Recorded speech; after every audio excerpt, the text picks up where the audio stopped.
Hello, this is Great Depression video number 3. We're going to be looking at the responses to the Great Depression by two different presidents, President Herbert Hoover and President Franklin Roosevelt. Our essential question is the same as last time. What were the effects of the Great Depression and how did the country react? Last time we kind of focused on some of the effects, and now we're going to be looking more at the reaction. Specifically, what do presidents do to try to fix this Great Depression?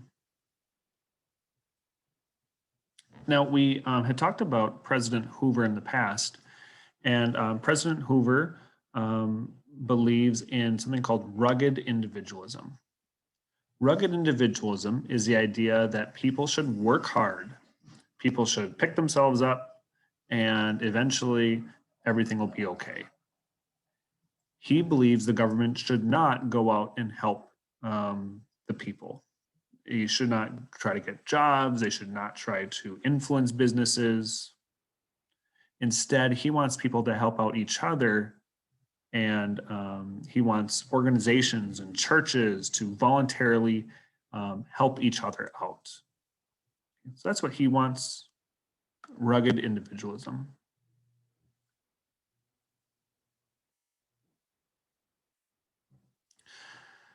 However, after a couple years of the Great Depression not going away, Hoover does do a couple things that does show he is trying to fix the Great Depression. And the biggest thing he does is he puts together an organization called the Reconstruction Finance Corporation. Remember, reconstruction means to rebuild something.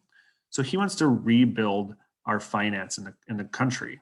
And the big thing that they're going to do is to give loans out to businesses and banks.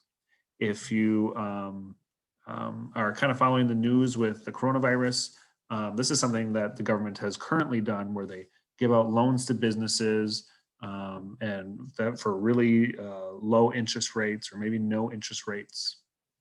So that's kind of the idea, help these businesses to rebuild, hire more people by giving them loans that they will eventually have to pay back.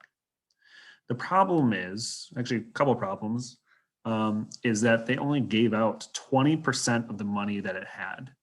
So it had a whole lot of money that it could give out to businesses and banks to help them, but they didn't give it all away.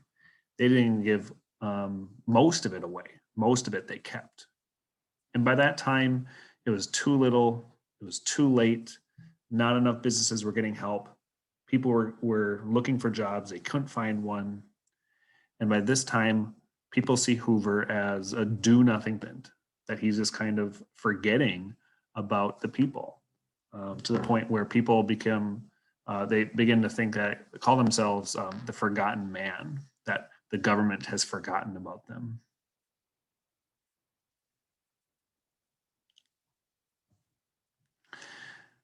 And it just so happens that at the exact same time we have our worst economic disaster in American history, we have our worst environmental disaster in American history. Same time. And it really is going to start because of misuse of farmland in the Great Plains. You see, in the 1920s and 30s, farmers have been growing lots of food, overproducing the food, and have been depending on the rain to help the food grow. However, in the 1930s, the ground has been pretty much destroyed by overfarming. And in the 1930s, there's a drought. Okay, a drought means that there is little to no rain.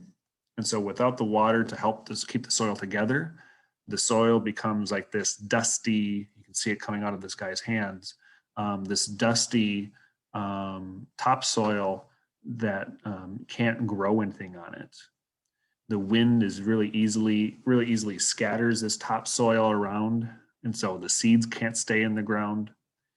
And the dust on top of the ground is picked up by the very high winds of the Great Plains and carried in these giant clouds that can be hundreds of feet tall and thousands of feet long and create these huge dust storms like this one that can completely envelop entire towns and homes. Okay. You might be able to see, it's kind of maybe hard to see, but in the distance of this city is a giant dust storm coming. And as it passes through, the dust is blown sometimes 50, 60, 70 miles an hour. The dust gets everywhere. It gets in every crack and crevice. The dust can pile up kind of like a snowdrift. And here you can see it's multiple 2 or 3 feet tall. And this is not just lasting a couple days, a couple months. It's lasting years, to the point where farmers haven't been able to grow anything for multiple seasons.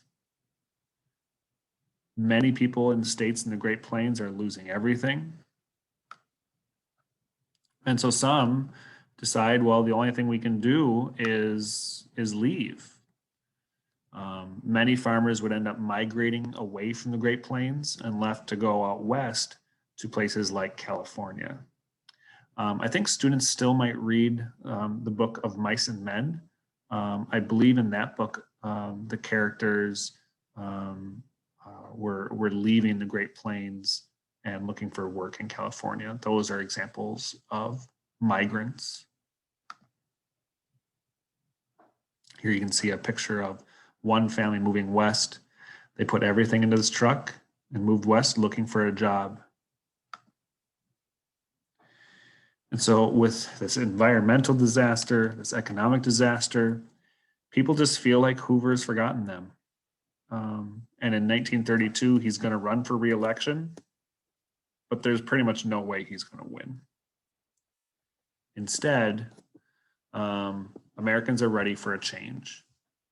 The Great Depression has lasted for 3 years now. Hoover has very low approval ratings. They do not approve of his job as president, and they feel like they want someone different.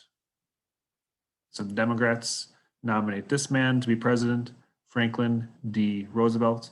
Sometimes I'll refer to him, and you'll see him referred to as FDR.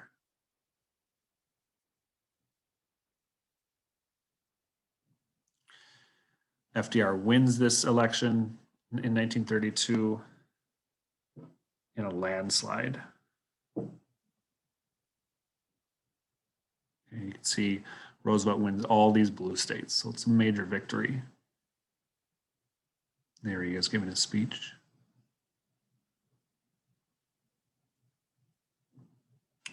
So when he is president, Roosevelt promises a new deal for American people. A new plan, a new situation for the country. And this new deal, its major goal is to fix the Great Depression. So fix this economic disaster by giving people jobs. Because if people have jobs, they'll have money. If they have money, they'll spend the money and our economy will be fixed again. And the way he's going to give people jobs is through the government.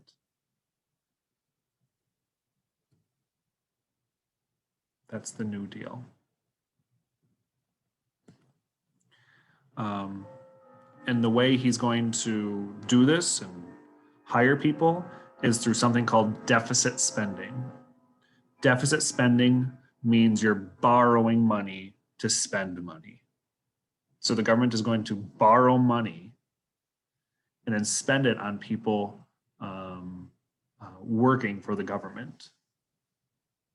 And when we come back to class next week, we're going to talk about the different types of jobs that Roosevelt would do or hire people for in order to end the Great Depression. That's it for this PowerPoint. If you have any questions, please just send me an email and I'll be right with you. Thank you.